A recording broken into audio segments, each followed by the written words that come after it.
Something in the air terrifies Ferrari fans, and it's the rumour that Charles Leclerc will join Max Verstappen at Red Bull. What does this signify for the Ferrari team, and how real is it? What does this mean for the 2022 Formula 1 season?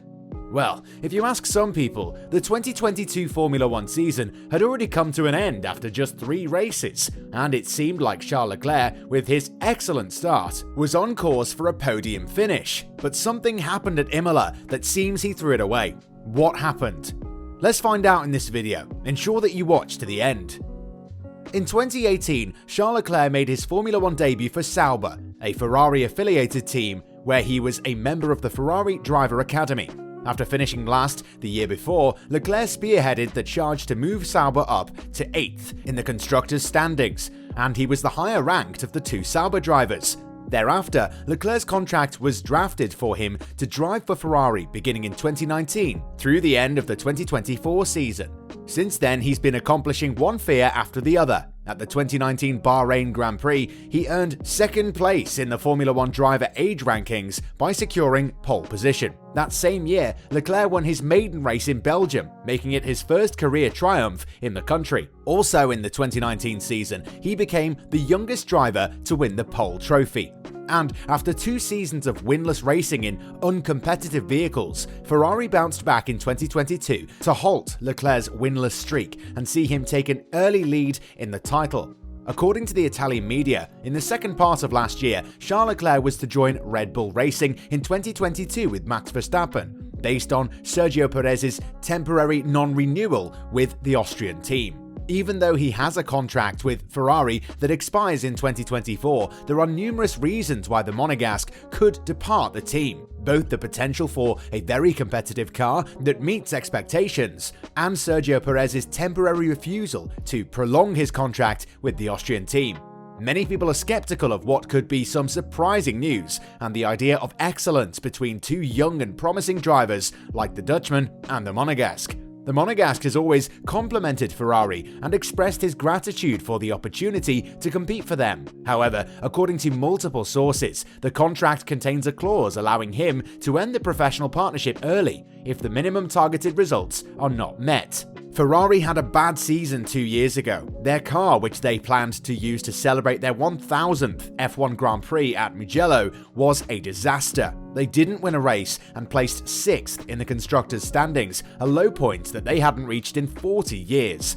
Last season, he improved to 3rd place, but only in a midfield battle distance from the dominant Red Bull and Mercedes rivals. However, Leclerc kept his head down and pushed the car to its limits, and often beyond, in search of a performance that wasn't meant to be per the car's limits, while the team focused all of their resources on building this year's model in accordance with the new regulations. It's eventually paid off, with the F1 75 being the current field's class. The 24-year-old Monegasque driver has certainly proven his worth as a world champion candidate now that he has access to the proper machinery.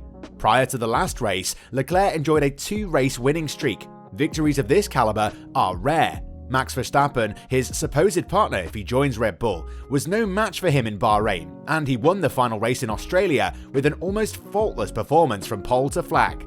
Leclerc revelled in it, his effervescent demeanour and cheery radio signals to the team reflecting a driver who enjoys getting behind the wheel. Ferrari was the team to beat, and he was on top form. Doing so will be a major undertaking. Meanwhile, in 2 of the 3 races, Red Bull's Max Verstappen had to retire due to mechanical issues with his car. The world champion's victory in Saudi Arabia was not enough to compensate for the harm done.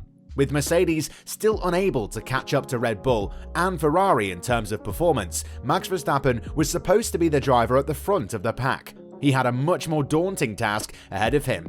Verstappen trailed Leclerc by 46 points at the time.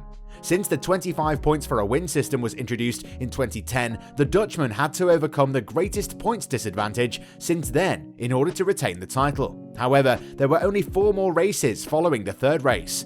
Although it isn't something that can't be overcome, Sebastian Vettel overcame a 44-point disadvantage to Fernando Alonso to win the title in 2012, while Lewis Hamilton overcame a 32-point lead to Verstappen in 2 races last season before being pipped at the post. However, it is not an insurmountable obstacle. When Sebastian Vettel fought back from 44 points down to Fernando Alonso in 2012, and Lewis Hamilton overturned a 32-point disadvantage to Verstappen in the span of 2 races, he was crowned champion.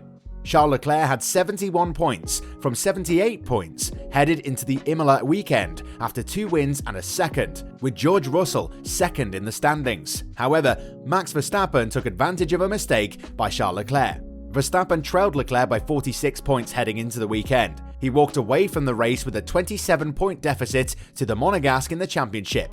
How did this happen? Leclerc made the error because he had had a glimpse of a previously unfathomable result and was doing everything he could to achieve it. With 13 circuits remaining, Verstappen and teammate Sergio Perez were on their way to a comfortable Red Bull 1-2 when Ferrari pitted Leclerc for a new set of tyres. They spotted an opportunity to assault Perez as he approached traffic and anticipated that Red Bull would take the bait and pit the Mexican against him. They did, and Leclerc went from being more than 2 seconds behind the Red Bull before the stops to being within a second.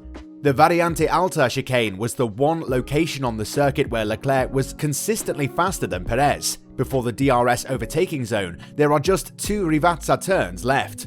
As a result, Leclerc went for broke, attempting to get as close to the target as possible. At Variante Alta though, he took too much curb and the car spun out. He was fortunate in that he just lightly collided with the barriers, allowing him to resume the race, pit for new tyres and a new front wing, and return to the course. Leclerc came out of the pits in 8th place and immediately set about salvaging a recovery job. After passing Kevin Magnussen, Sebastian Vettel and Yuki Tsunoda, he finished 6th.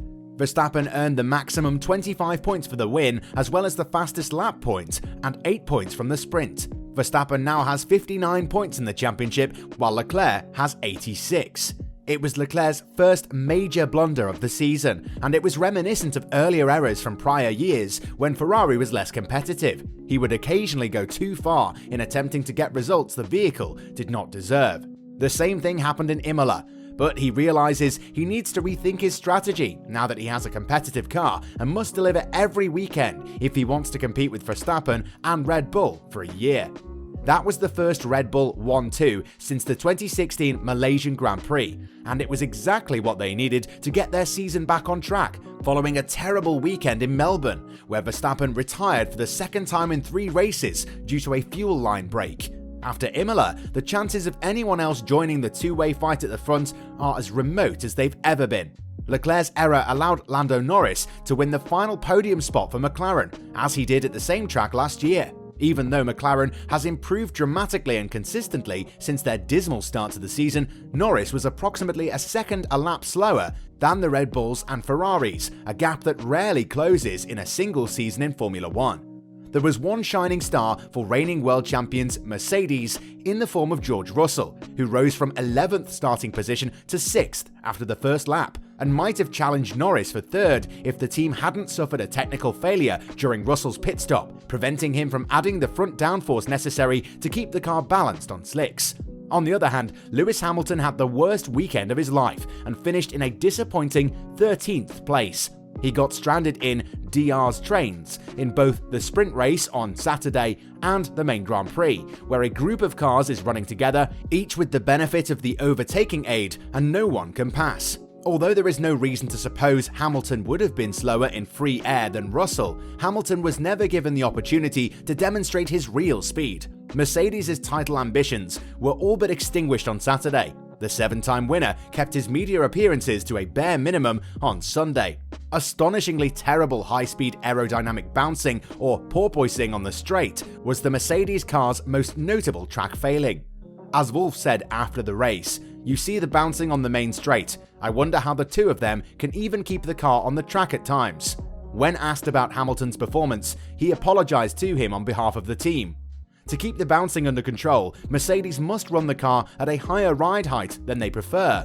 But before they can remedy it, Mercedes must first figure out what is causing the problem, because they don't even know what is wrong. More so, Ferrari knows their points advantage isn't enough, but putting together the complete package, which entails development, execution, engineering, and driving, is essential. They have learned from their history. They started the season with the fastest vehicle in 2017 and 2018, giving Vettel an early lead, but failed because Hamilton and Mercedes had outdeveloped and outraced them. As the pressure mounts on the Scuderia to win its first Drivers' Championship since 2007 and its first Constructors' Championship since 2008, Ferrari can't afford to be found amiss or operationally inadequate in what promises to be a tough development fight this year. The war isn't yet over. Let's watch out.